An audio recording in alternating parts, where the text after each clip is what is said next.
What's up, gargoyles, bounty hunters, and whatever the hell Kirby is? Last week I started working on an update video regarding my channel and the Game Boy review series I've been working on. Then we got a Nintendo Direct, and Game Boy is finally on Switch. So of course I had to do a video about that too. Then I figured why not combine them. First I want to go over the games Nintendo selected for their opening lineup. I'm not going to be covering Game Boy Advance, but we'll come back to that later in the video when I'll be talking about upcoming reviews and plans for the series. Now let's get into the opening lineup for the Nintendo Switch Online Game Boy app. The first thing I did was arrange these titles by the order of their release dates.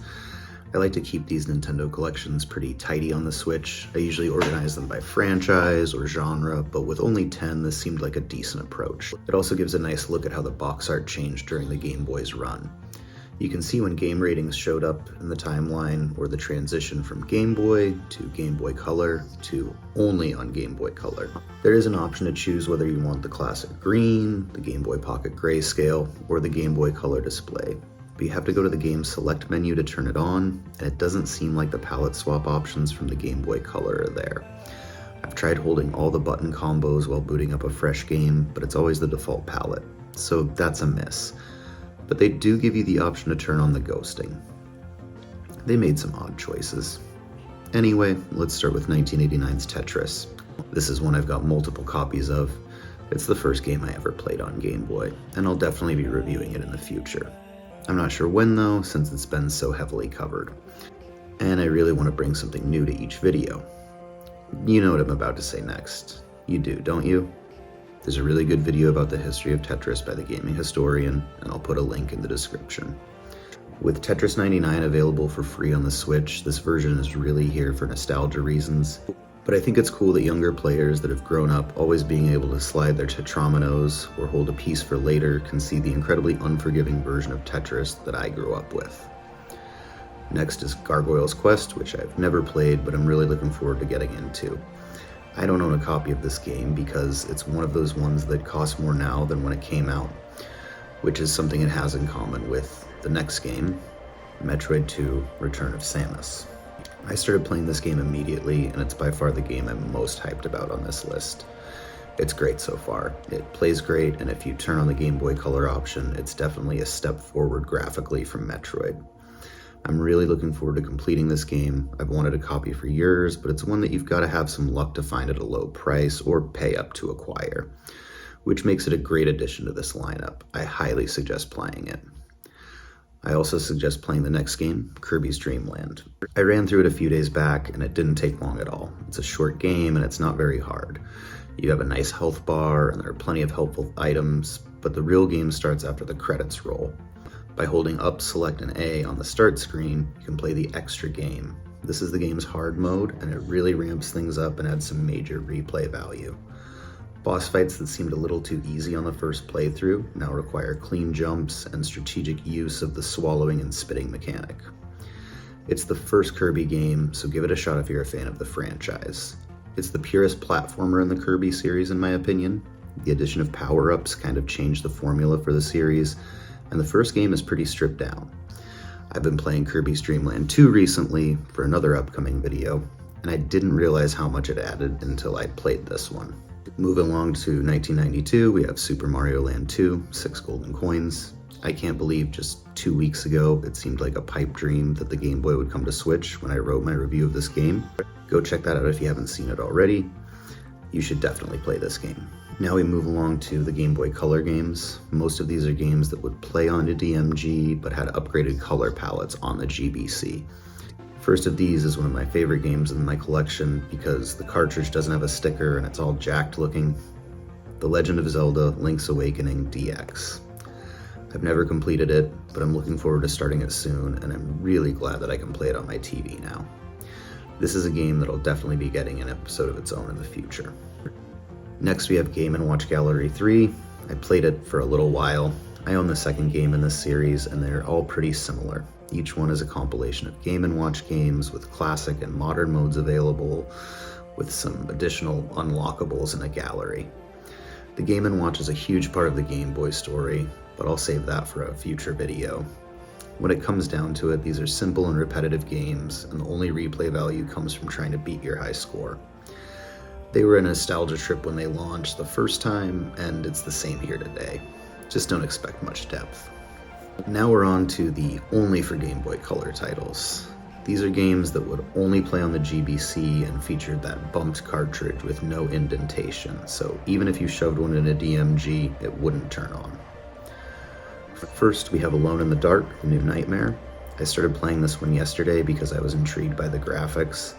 It really pushes what's possible on the Game Boy Color. Some of the portraits and the dialogue scenes are amazing, but so far a lot of the game looks like ass too. And for a game with so much reading, a cleaner font would have been nice. It's interesting, but horror games like this aren't really my favorite as it is. I'm sure I'll finish it sometime, but I'm not in a rush. It's worth checking out because it's so ambitious. Just be warned, that's not always a good thing.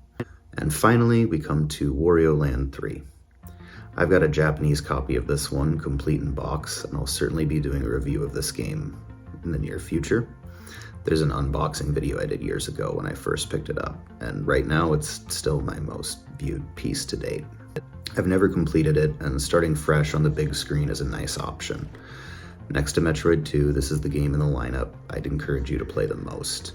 It's fantastic, the graphics are great, the power-ups are super creative, and it's a Wario game, so it's gross too. It's a win-win-win. Nintendo also announced some games that will be coming soon. Kirby's Tilt and Tumble, which I think will be super cool with the Joy-Cons.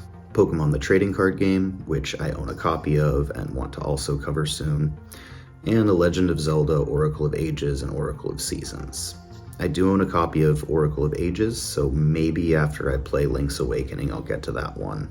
Obviously those games take longer to run through than a sports or fighting game. Now let's talk about the channel. First of all, I'm really hyped about all the new subscribers. Thank you. It was really nice watching this channel grow last month, and I want to continue that. So I'd like your feedback on some things.